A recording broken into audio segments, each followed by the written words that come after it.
Hey, my name's Otis Gray, and you're listening to Sleepy.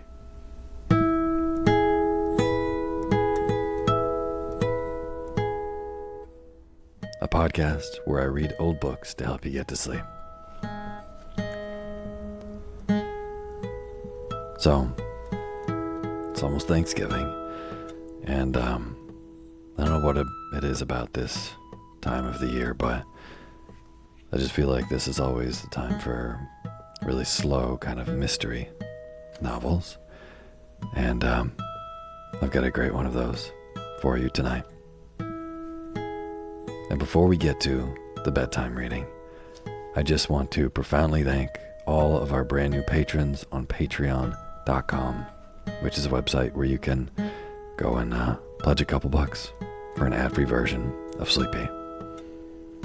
So, this week's amazing new patrons: Chris, Glenn Shrub, Christopher Underhill, Myra Ospy, Ali Kessler, Lisa, Julia Ramirez, Matt Preuss, Luis Abar, Charlotte Pisciata, Laura Siegel, Margaret Jourdain, and Angela Grote. Thank you all so much for being a part of making this show. It really means a lot to me. So thank you. And for anyone who doesn't know, all these names that I just read are brand new supporters of Sleepy on patreon.com, which is a website that allows you to directly support the people who make the stuff that you like. So if Sleepy is one of those things that you like, maybe it's helped you get a better night's rest, wake up more refreshed the next day, then you can consider going to patreon.com/sleepyradio and donating even $1 a month. That really goes a long way. Like I said, at $2 a month, you get access to the ad-free version of the show. At $5, you get access to our poetry feed with all kinds of episodes you've never heard before. But even $1 really means a lot to me, and no matter how much you donate, I will read your name in the opening credits of the next show after you do. So, if you would like to be a part of making the show, you can do that by going to patreon.com/sleepyradio. Thank you. And as always, the music you're hearing is by my good friend James Lepkowski, and the cover art for Sleepy is by Gracie Kanan. So, tonight, get a show for you that first published on the podcast a few years back, and it's been recently requested. And while I have been, referring people to the enormous back catalog of the Sleepy podcast, I figured maybe it's just easier to bring this one back out of the archive and let people know that not only do we have one really fantastic Agatha Christie mystery, but we have lots throughout the Sleepy feed, so they're very much worth going and looking for. But yeah, tonight, this is one of my favorite stories that I've read from Agatha Christie, and it's the Plymouth train affair, which is fantastic. We follow our hero, Mr. Poirot, as he tries to get to the bottom of yet another caper. And all of Agatha Christie's writing is just so fantastic to me. And this one especially is quite transportive. So you're going to like falling asleep to it tonight. And if you are watching this podcast on Spotify now, which is a thing we can do, you're going to be seeing my face here, and then it's going to be a really nice background of a train traveling through the night with some rain on the window and some dim lighting, which I think is a really good vibe for this show. So I guess even if you're not watching on Spotify, you can imagine being in a quiet, sleepy British train car. It's dim and well lit, and falling asleep as the train chugs down the tracks. I think that's a good background to think about for this particular story. So, without further ado, this is The Plymouth Train Affair by Agatha Christie. And now is the time for you to fluff up your pillow just how you like it. Feel yourself melt into your bed. Get real comfortable. Close your eyes and let me read to you.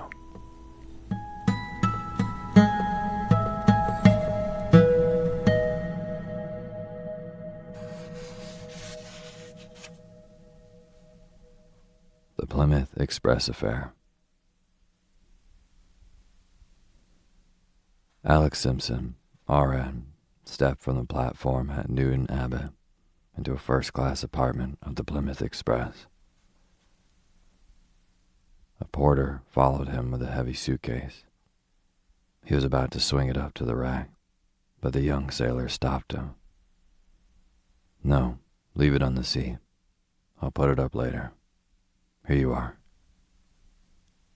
"Thank you, sir." The porter, generously tipped, withdrew. Doors banged.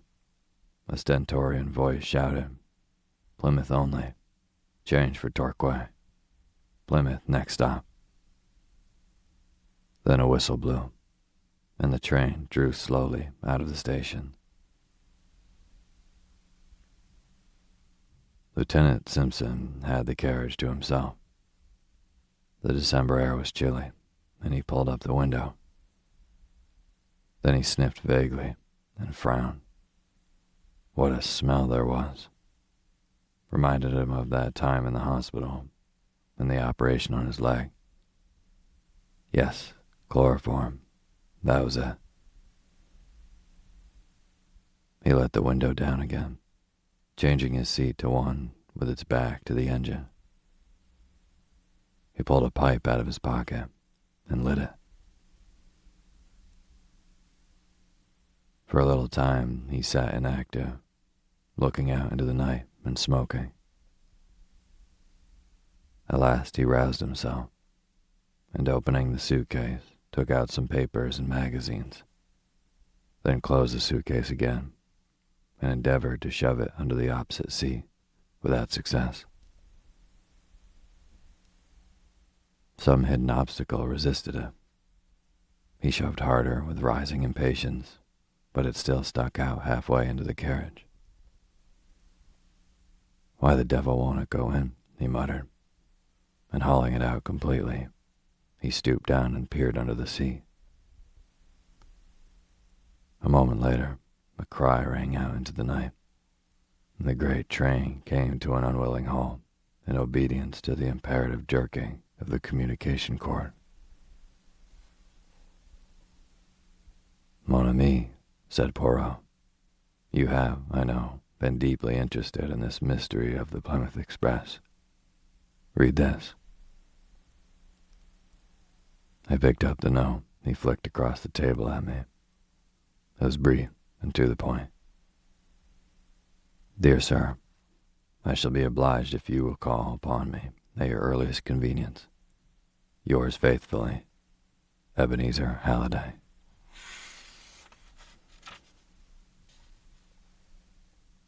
The connection was not clear to my mind, and I looked inquiringly at Poirot. For answer, he took up the newspaper and read aloud. "A sensational discovery was made last night. A young naval officer returning to Plymouth found under the seat of his compartment the body of a woman, stabbed through the heart. The officer at once pulled the communication cord, and the train was brought to a standstill. The woman, who was about 30 years of age and richly dressed, has not been yet identified. And later we have this. The woman found dead in the Plymouth Express has been identified as the Honorable Mrs. Rupert Carrington. You see now, my friend, or if you do not, I will add this. Mrs. Rupert Carrington was, before her marriage, Flossie Halliday, daughter of Old Man Halliday, the Steel King of America. And he has sent for you. Splendid. I did him a little service in the past, an affair of bearer bonds, and once when I was in Paris for a royal visit, I had Mademoiselle Flossie pointed out to me. La jolie petite pensionnaire. She had the jolie dent, too. It caused trouble. She nearly made a bad affair.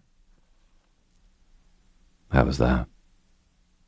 A certain Count de la Roquefort, un bien mauvais sujet. A bad hat, as you would say. An adventurer, pure and simple, who knew how to appeal to a romantic young girl. Luckily, her father got wind of it in time. He took her back to America in haste. I heard of her marriage some years later, but I know nothing of her husband. I said. The Honorable Rupert Carrington is no beauty, by all accounts. He'd pretty well run through his own money on the turf, and I should imagine Old Man Halliday's dollars came along in the nick of time. I should say that for a good-looking, well-mannered, utterly unscrupulous young scoundrel, it would be hard to find his match. Ah, the poor little lady. Elle n'est pas bien tombée.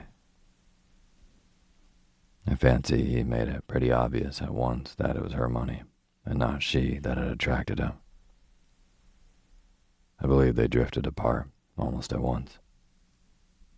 I've heard rumors lately that there was to be a definite legal separation. Old Man Halliday is no fool.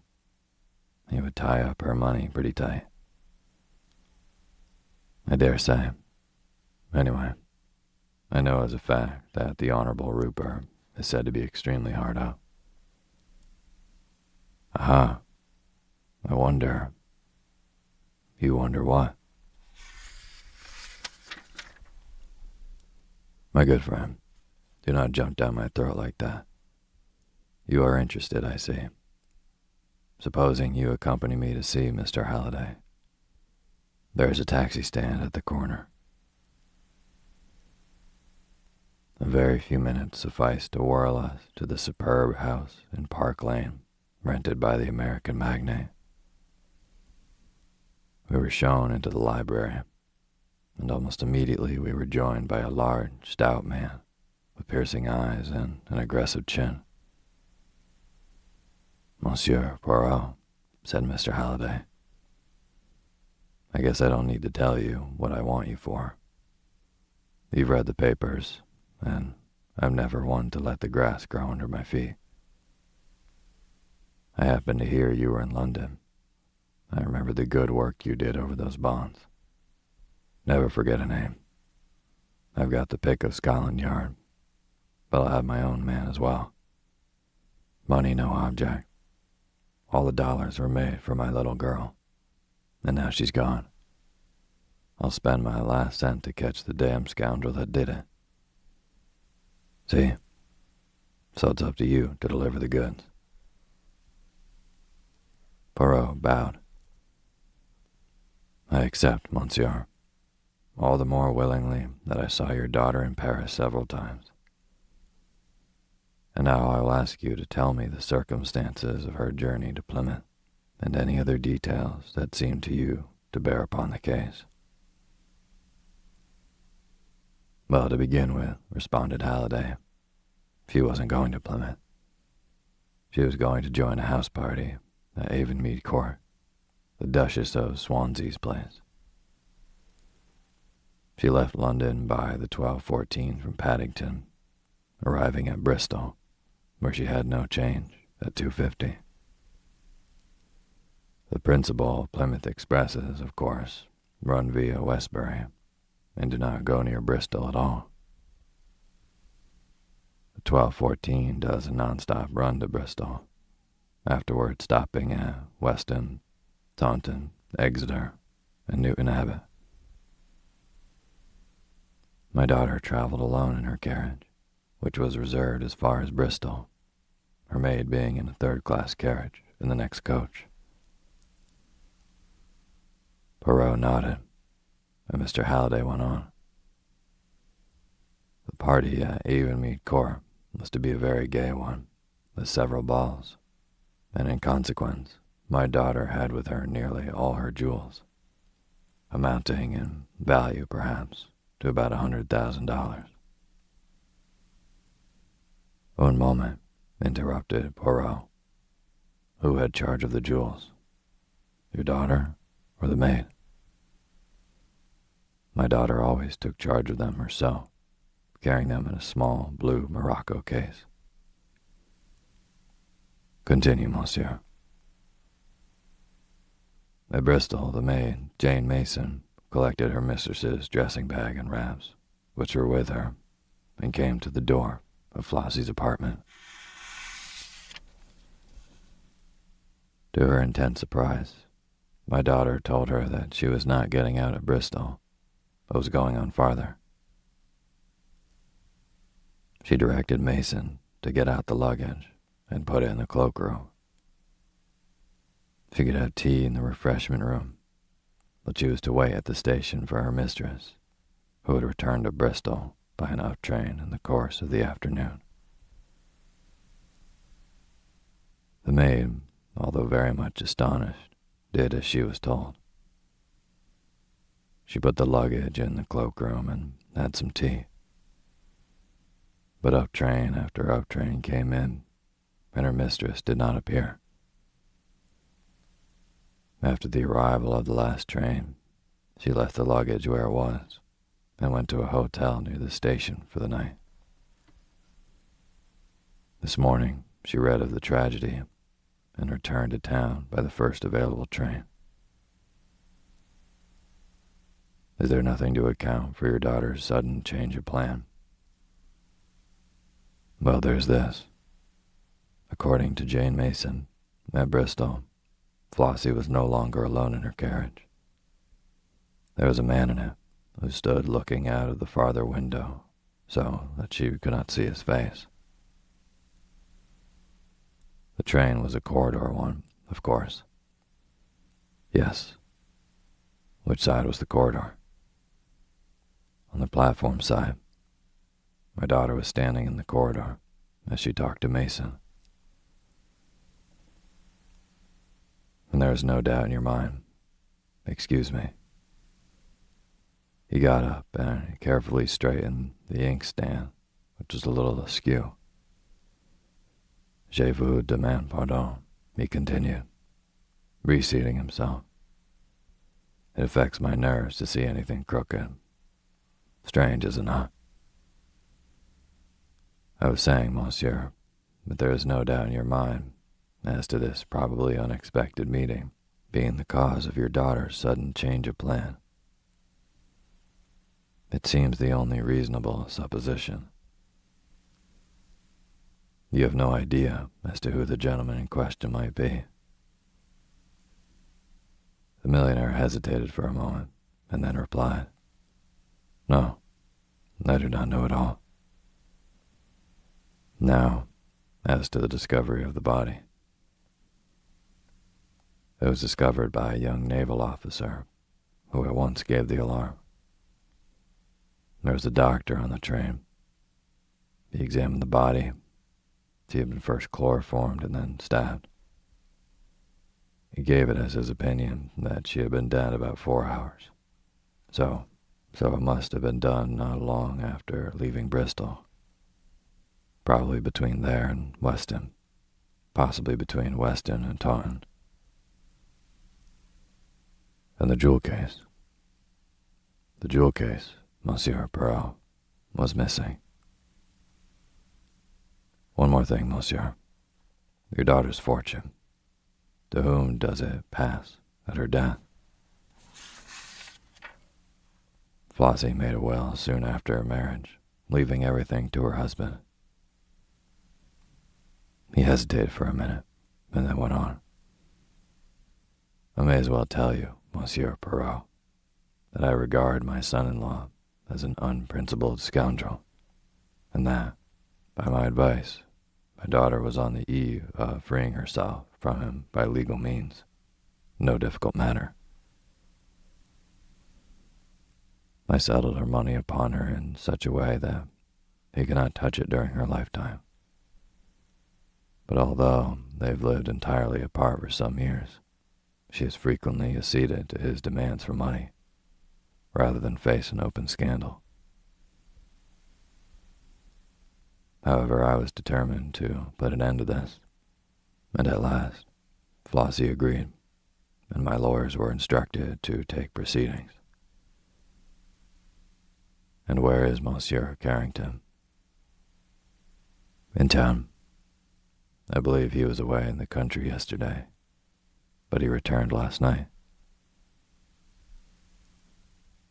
Poirot considered a little while. Then he said, "I think that is all, monsieur."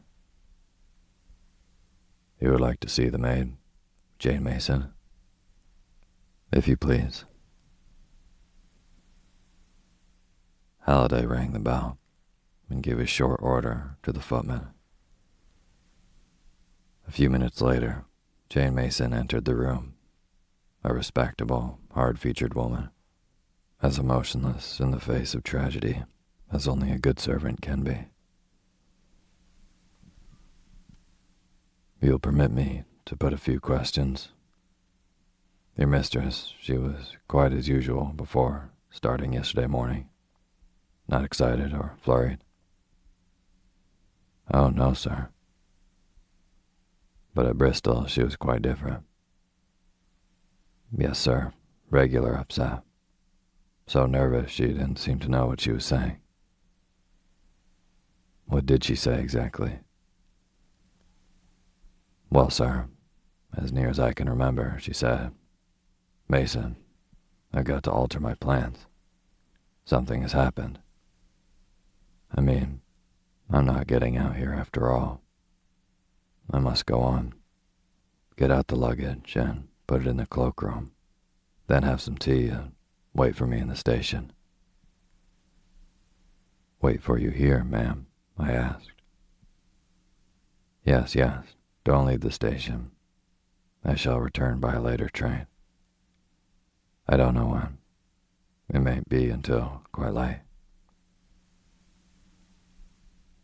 "Very well, ma'am," I says. It wasn't my place to ask questions, but I thought it very strange. "It was unlike your mistress, very unlike her, sir." "What do you think?" "Well, sir, I thought it was to do with the gentleman in the carriage. She didn't speak to him, but she turned round once or twice, as though to ask him if she was doing right." "But you didn't see the gentleman's face?" "No, sir. He stood with his back to me all the time." "Can you describe him at all?" "He had on a light fawn overcoat and a traveling cap. He was tall and slender-like, and the back of his head was dark." "You didn't know him?" "No, I don't think so, sir." "It was not your master, Mr. Carrington, by any chance?" Mason looked rather startled. "Oh, I don't think so, sir." "But you are not sure?" "It was about the master's build, sir, but I never thought of it being him. We so seldom saw him, I couldn't say it wasn't him." Poirot picked up a pin from the carpet and frowned at it severely.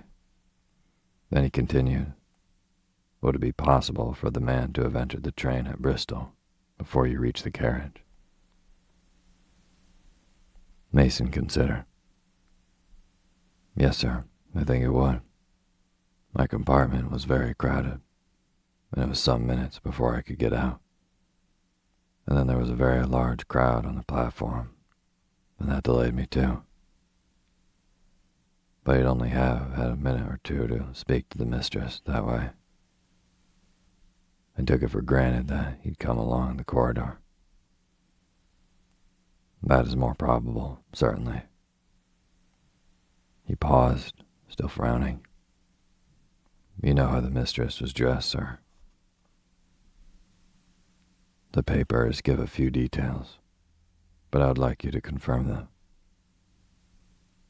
She was wearing a white fox fur toque, sir, with a white spotted veil, and a blue frieze coat and skirt, the shade of blue they call electric. Rather striking. Yes, remarked Halliday.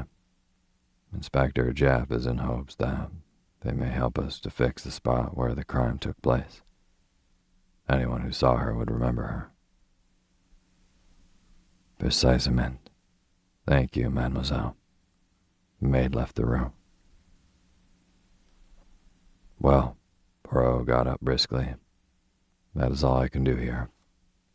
Except, monsieur, that I would ask you to tell me everything. But everything. I have done so. Are you sure? Absolutely. Then there's nothing more to be said. I must decline the case. Why? Because you have not been frank with me. I assure you, no, you are keeping something back. There was a moment's pause, and then Halliday drew a paper from his pocket and handed it to my friend. I guess that's what you're after, Monsieur Poirot, though how you know about it fairly gets my goat. Poirot smiled and unfolded the paper. It was a letter written in thin, sloping handwriting. Poirot read it out loud.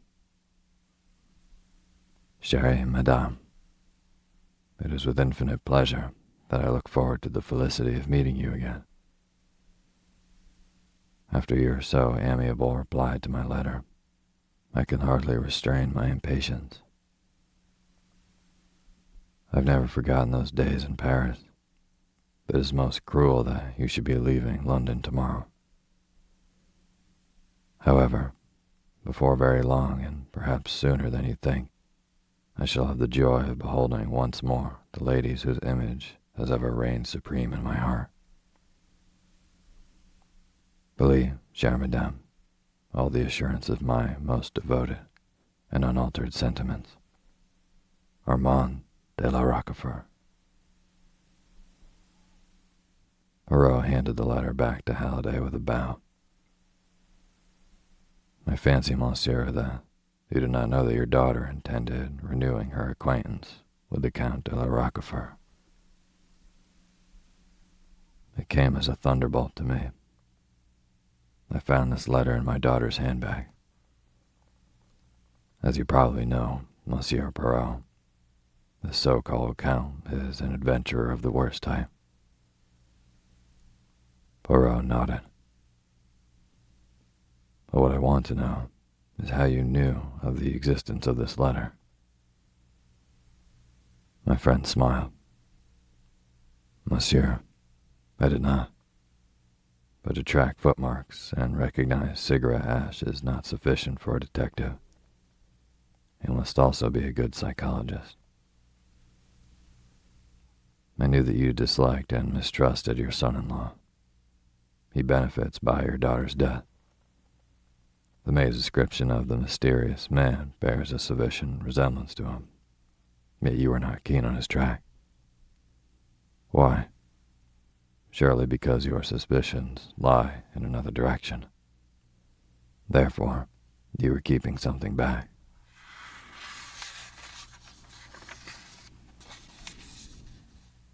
You're right, Monsieur Poirot.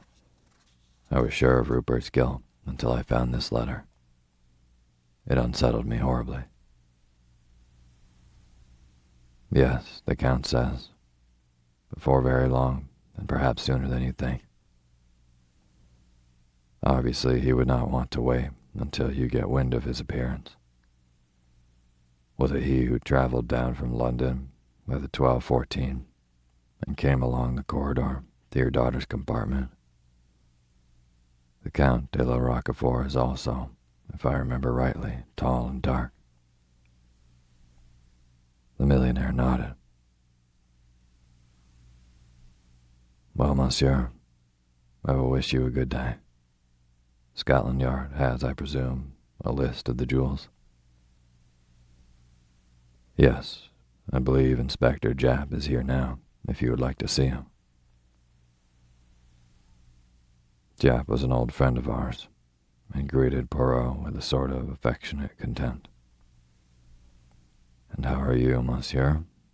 No bad feeling between us, though we have got our different ways of looking at things.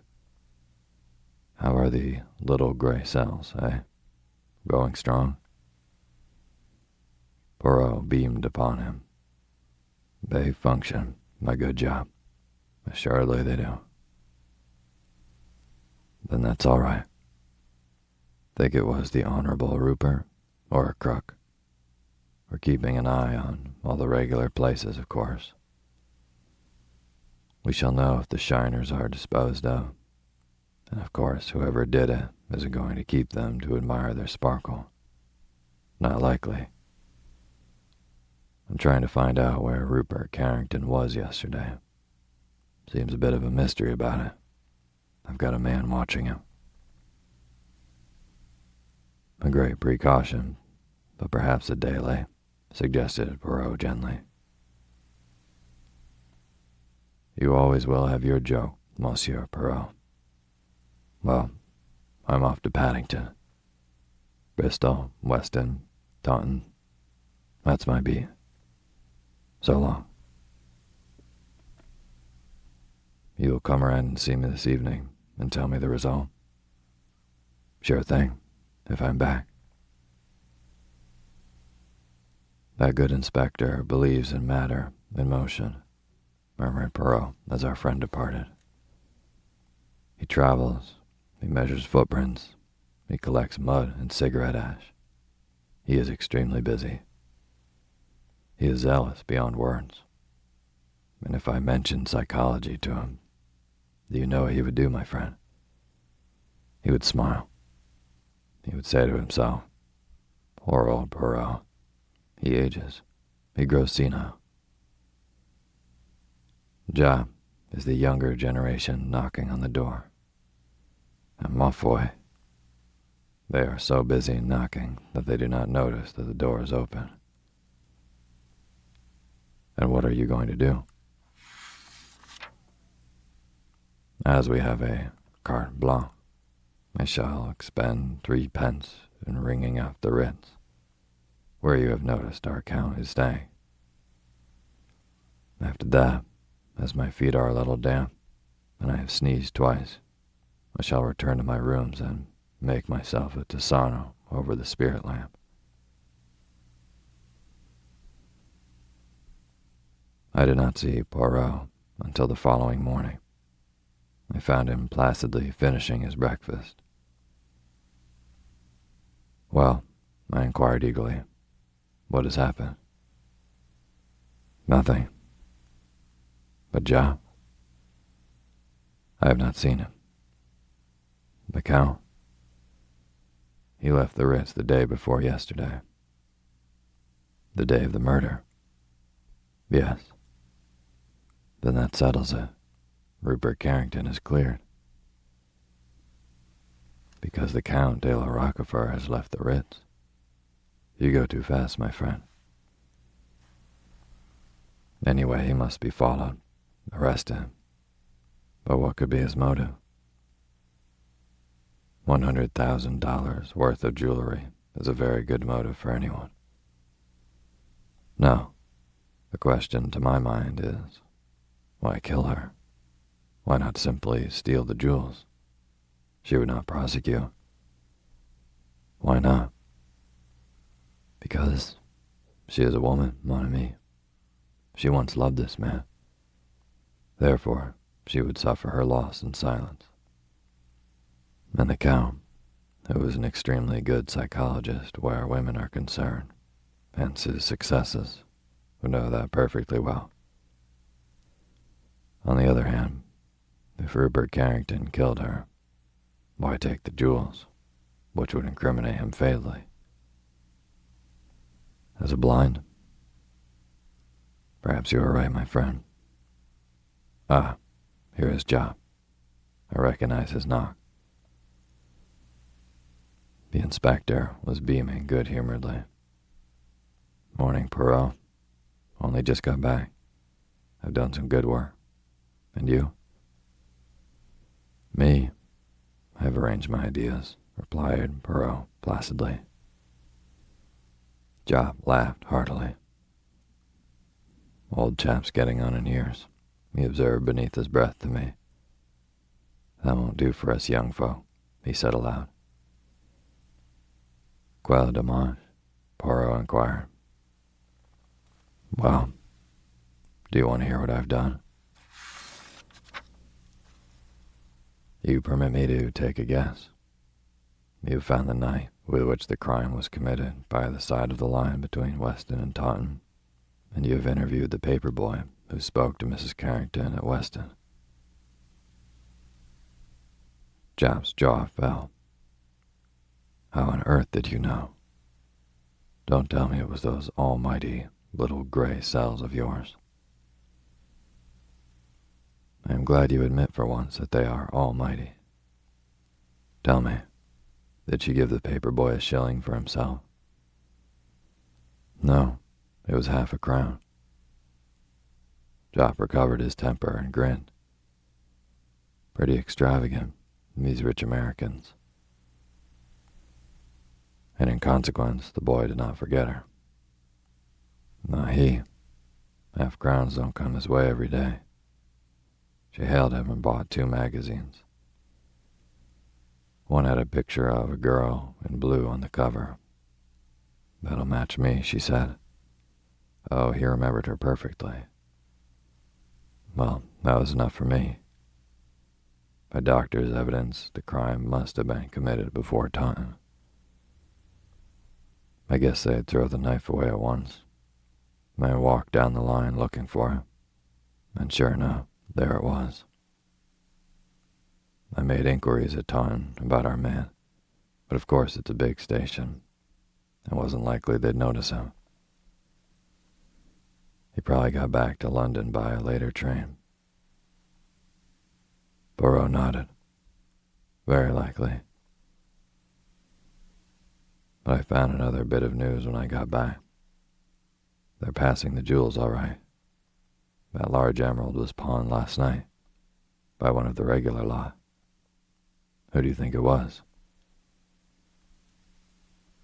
I don't know, except that he was a short man.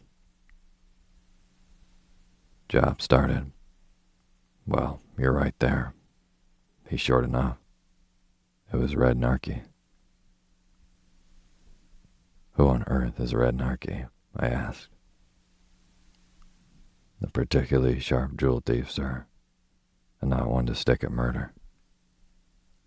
He usually works with a woman, Gracie kid, but she doesn't seem to be in it this time, unless she's got off to Holland with the rest of the swag. You've arrested Narky.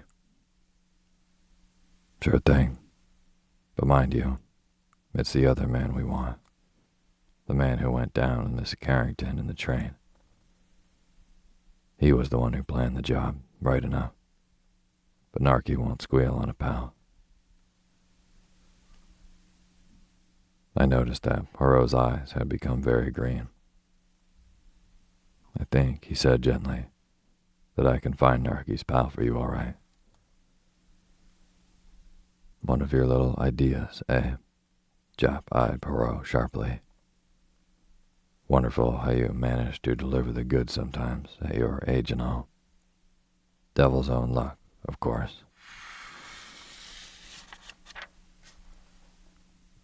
Perhaps, murmured my friend.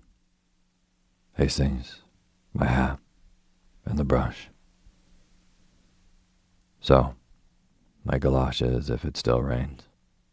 We must now undo the good work of that Tisano. Au revoir, chap.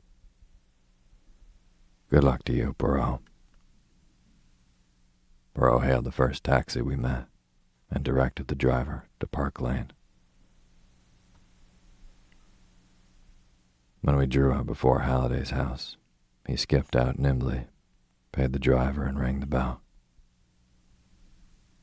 To the footman who opened the door, he made a request in a low voice, and we were immediately taken upstairs. We went up to the top of the house and were shown into a small, neat bedroom. Poirot's eyes roved around the room and fastened themselves on a small black trunk.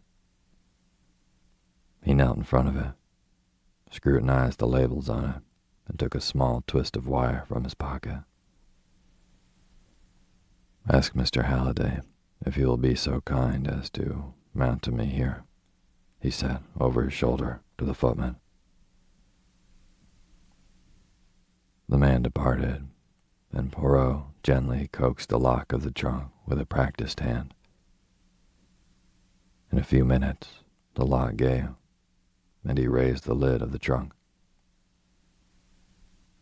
Swiftly, he began rummaging among the clothes it contained, flinging them out on the floor. There was a heavy step on the stairs, and Halliday entered the room. "What in hell are you doing here?" he demanded, staring. "I was looking, monsieur, for this." Poirot withdrew from the trunk a coat and skirt of bright blue frieze and a small toque of white fox fur. "What are you doing with my trunk?" I turned to see that the maid, Jane Mason, had entered the room. "If you will just shut the door, Hastings. Thank you. Yes, and stand with your back against it. Now, Mr. Halliday, let me introduce you to Grace Kidd, otherwise Jane Mason, who will shortly rejoin her accomplice, Red Narky, under the kind escort of Jap."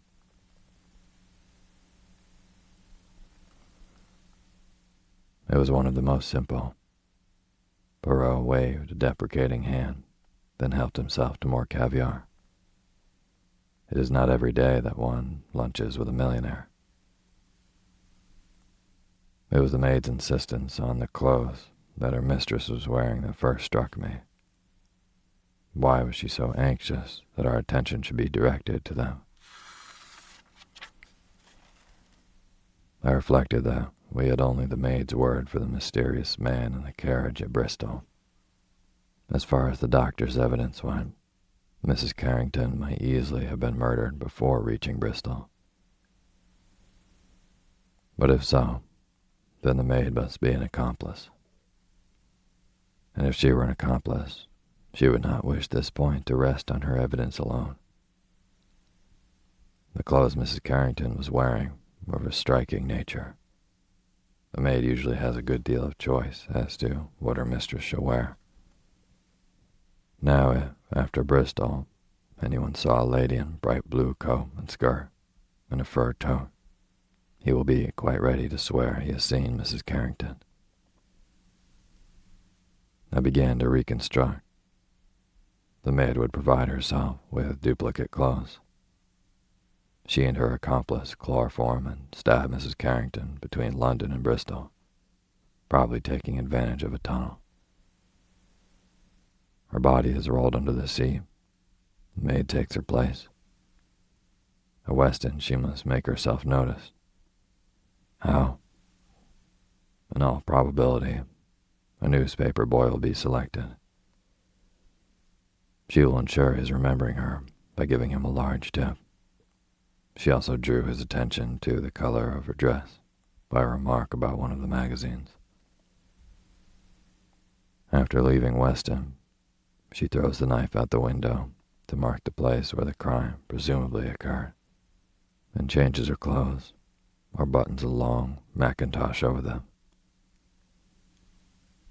At Taunton, she leaves the train and returns to Bristol as soon as possible, where her accomplice has duly left luggage in the cloakroom. He hands over the ticket and himself returns to London. She waits on the platform, carrying out her role, goes to a hotel for the night, and returns to town in the morning, exactly as she said. When Job returned from his expedition, he confirmed all my deductions. He also told me that a well-known crook was passing the jewels.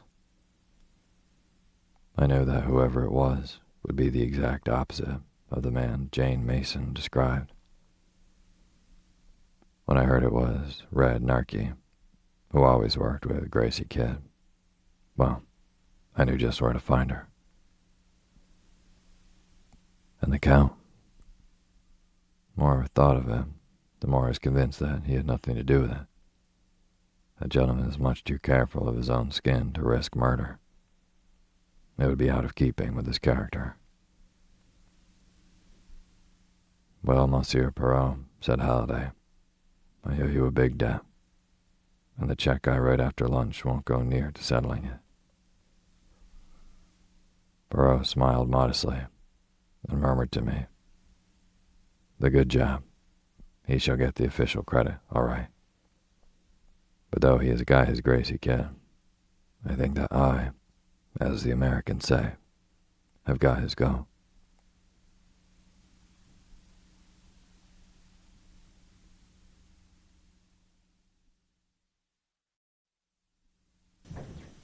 Thank you for listening to Sleepy.